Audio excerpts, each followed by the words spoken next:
Hey, it's end time. I'm back. I'm just moving on with the same stuff here. Y'all know me. It gets long when I go to starting doing something. I just don't know when to quit. But in any event, let's move on. I went back last video. We're talking about maximizing the distance barriers between us and the enemy. Well, what am I saying? Well, I'll tell you what I'm saying. I'm saying if you got a weapon that shoots long range, you might want to be practicing with it. You might want to go to the range and you might want to become efficient with it because it will be needed one of these days. I'm telling you that if you know how to carry extra mags and make yourself invisible, you might want to practice that. I'm telling you, if you know anything about a canteen and the holder for it and a bulletproof vest, if you have the money, you might want to buy it before this comes down. I'm telling you, there are so many different things that is pertinent to the situation that is going to come. You need to see yourself already there, okay, before this happens. You need to see yourself already engaging in what you have to engage in to defend America. And there are some that's already practicing and doing live fire exercise and all. I understand that. I'm just telling you that are listening to YouTube land that are a patriot and you are preparing. You need to see yourself in that event before it ever takes place. Okay? You must practice. You must practice at the range. You must. I made some changes yesterday. I bought some stuff and did some tactical changes to some equipment and weapons that I have that I see that's going to be more proficient and more precise in what's going to come rather than what I already had set up. What do you mean by that? I'll give you one example. I won't go into all the other ones. Okay, I had a $750 Leupold scope on my 450 Bushmaster. Well, that's fine and dandy. It looks good and all, and man, Mac Daddy looking, but it's not going to be efficient and proficient. So I went and changed the scope to a holoscope and four-sided, got it ready, and I mean, you keep both eyes open in this. It's tactical, and God have mercy on the man that's on the business end of that bullet.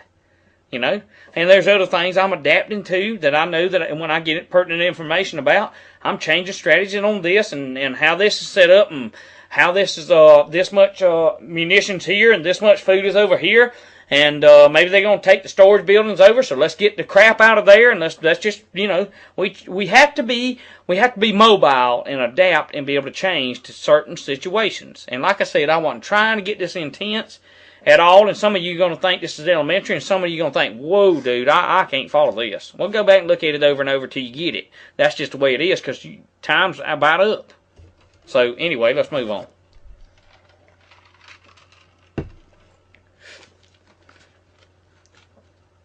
We should consider terrain, environmental conditions. We should consider weather. I mean, weather has a profound effect on the performance you'll be able to perform, whether you've got a long-range weapon or whatever. I mean, if it's snowing a bunch and you're trying to make a proficient, you trying to hit a target, you got to consider that. I mean, have you went out there and have you tried it in extreme conditions and seen what your rate would be as far as a sunny day? Or have you tried it? Do you have the capabilities to do something at night? I mean, end time's just asking you questions. I mean, being gung-ho and John Wayne ain't going to get it done.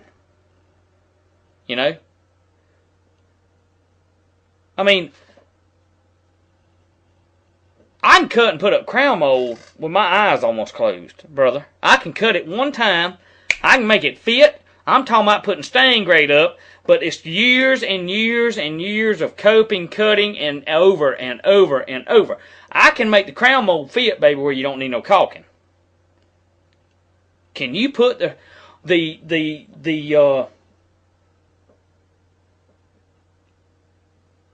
can you put the munition precisely on its target? Or are you just a Rambo with a bunch of weapons that's going to get killed pretty quick? Do you know when to act and when not to act?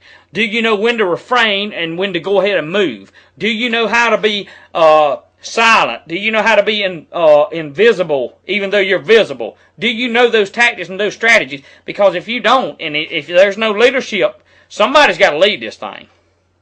Somebody's got to be a leader other than, and I'm not speaking against Alex, but other than beating on the table, shouting and saying, send your donations. I got a film coming out about Obama. Big friggin' deal. I already know how the friggin' deal's going down as far as the political side of it is.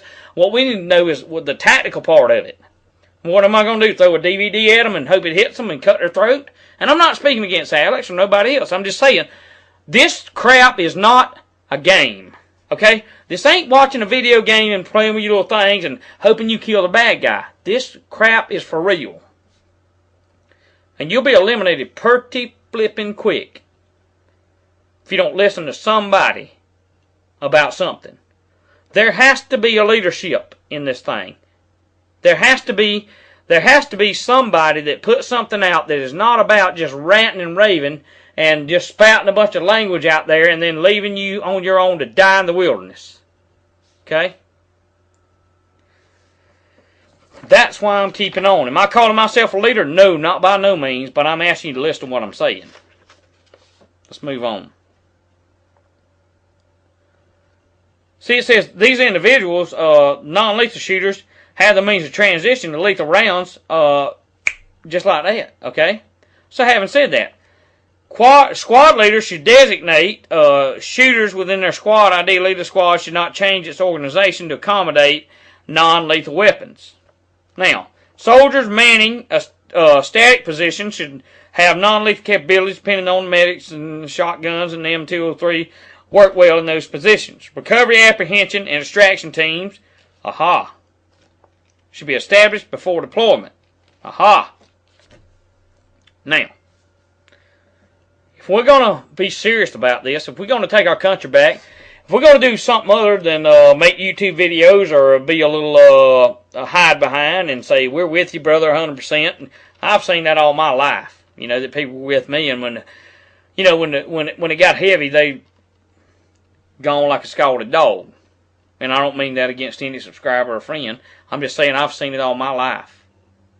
I was in the military. I've seen it. I understand what it means to adapt and overcome your emotions. I understand. Let me give you a prime example. Okay? I went to boot camp, one of the toughest places in America. I won't say the time or the date because I'm just going to keep that information private. But for a prime example, I had somebody in my squad, and I became squad leader early on just like that because I understood that I was no longer on a farm in South Georgia, but I was in a different atmosphere, different environment, that I had things I had to do and I had to understand and I had to go by, and I had to adapt and overcome to it or my butt wasn't going to make it through it. So I adapted, overcame. I was able to be like a chameleon to change from this to that during the basic training, the AIT. But anyway, during the basic training, had a guy that I liked a lot. He was in my squad, and he was even staying in the same barracks with me that you could look at night and count the stars. It was they tore them down now, but I won't tell you where it was at. But I'll put it to you like this: paratroopers jumped out of planes where I trained, and that's as far as I'm going. But in any event, he dropped his weapon. He sure did during an exercise. Do you know what I had to do? My whole squad, because he dropped his weapon. We had to hold it over our head for 5 hours that day, bring it down and kiss it, and say, I love you, baby, I'll never drop you again. We're talking about a M16. For 5 hours, we had to hold it up, let it down once a minute, kiss it, say, I love you, baby, I'll never drop you again, pick it back up. This is what I'm talking about. I'm talking about being conditioned to the point that, you know what? Even though you are a civilian, American patriot, you are able to adapt and overcome whatever circumstances that you get in, that you can be able to change like a chameleon, and you can be able to adapt and overcome and change your strategies at a moment's notice. I'm not talking about this gung-ho bull crap with John Wayne. And I'm losing folks right here, but I'm sorry. And I'm trying to put it on and keep it on a level that everybody can understand. But after that 5 hours, he never dropped that weapon again. But here's the thing of it. and I'm running out of time. Because he dropped it and he was in my squad, every one of us was responsible for doing and taking part of that problem. Are you responsible or able to say that when you go out there, are you some half-drunk person that thinks you Rambo, that you're going to get everybody killed? Are you able to adapt and train and overcome and be ready to take orders? In time, I'll be back.